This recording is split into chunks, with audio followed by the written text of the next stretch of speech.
নমস্কার বন্ধুরা, পুষ্প রান্নাঘরে তোমাদের সবাইকে স্বাগতম। আজকে চলে এসেছি দেখো নতুনত্ব আর একটা ভিডিও নিয়ে।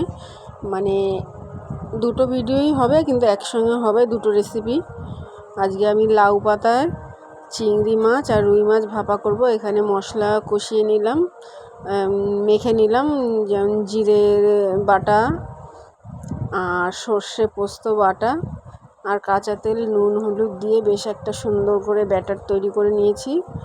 আর এখানে নিয়েছি চিংড়ি মাছ আর রুই মাছ লাউ পাতায়। আজকে আমি পাতুরি করব চিংড়ি মাছ আর রুই মাছ। তোমাদের কার কার এরকম পাতুরি ভালো লাগে অবশ্যই কিন্তু জানাবে। পুরো ব্যাটারটা তোমার অর্ধেকটা চিংড়ি মাছে দেবো, অর্ধেকটা তোমার রুই মাছে দেবো। সুন্দর করে মেখে নেব, একদম শুকনো শুকনো করে। এরকম লাউ পাতায় মাছ ভাপা কার কার ভালো লাগে বন্ধুরা, সেটাও তোমরা কিন্তু অবশ্যই কমেন্ট করে জানাবে। আর যদি আমার রেসিপি তোমাদের ভালো লেগে থাকে একটা শেয়ার অবশ্যই কিন্তু করে রেখো বন্ধুরা। চলো এবার আমি কিভাবে পাতুরি করি সেটাই তোমাদের সঙ্গে শেয়ার করব। চলো সুন্দর করে মেখে নিই।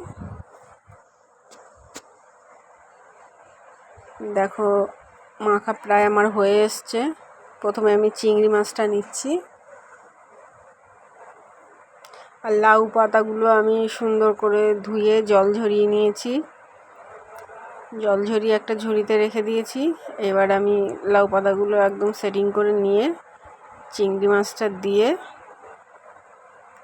সুন্দর করে দিয়ে পাতাগুলো একদম গুছিয়ে নিয়ে মুড়িয়ে সুন্দরভাবে মুড়িয়ে নেব। মুড়িয়ে নিয়ে একদম ভাঁজ করে নেব।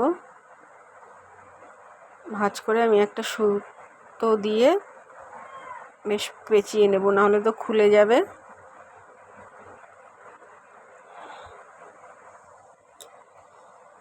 দেখো সুতো নিয়ে পেঁচিয়ে দিচ্ছি সুন্দর করে। আমি দুটো করব, এই একটা করলাম আর একটা করব। চিংড়ি মাছটা তো বেশি চিংড়ি মাছ না, 500 চিংড়ি মাছ ছাড়ালে কইটুকুনি হয় সেটা তোমরা সবাই ভালো করেই জানো, তাই দুটো পুটলেই হবে। একটা আমার পুরো রেডি।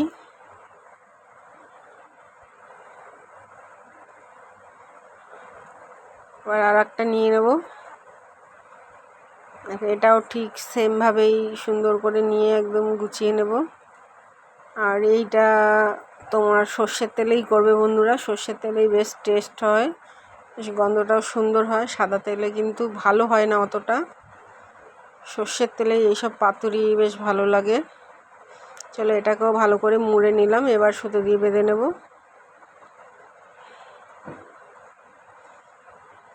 চিংড়ি মাছের পাতুরি আমার দুটো হয়ে গেল, দুটোই হবে।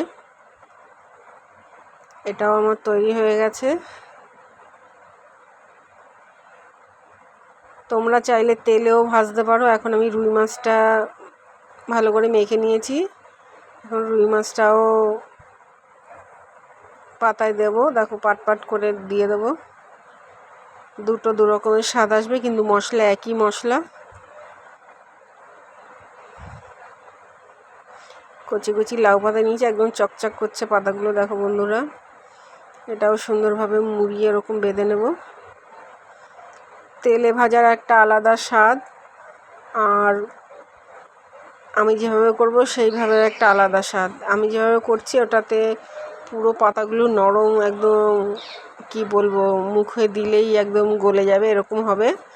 আর তেলে ভাজলে তো পাতাটা পুড়ে পুড়ে যাবে, সেটারও একটা অন্যরকম টেস্ট আসে। দুটো দু রকমের টেস্ট। দেখো সবগুলো আমার রেডি হয়ে গেছে। এবার আমি পুরো প্রেশারটাকে দিয়ে দিয়েছি প্রেশারে। এবার আমি 20 মিনিটের জন্য প্রেশারে সিটি মেরে নেব। 20 মিনিট রাখবো। দুটো সিটি, মানে গ্যাসটা কমিয়ে দিয়ে দুটো সিটি মেরে নেব, একদম মোমের মতন হয়ে যাবে। খেতে খুব দারুণ লাগে। দেখো কেমন হয়েছে বন্ধুরা। এক প্রেশার কুকার ছিল, কমে গিয়ে কইটুকুনি হয়ে গেছে। এবারে তুলে গরম গরম ভাতের সঙ্গে পরিবেশন করব। তোমাদের যদি ভালো লাগে তোমরা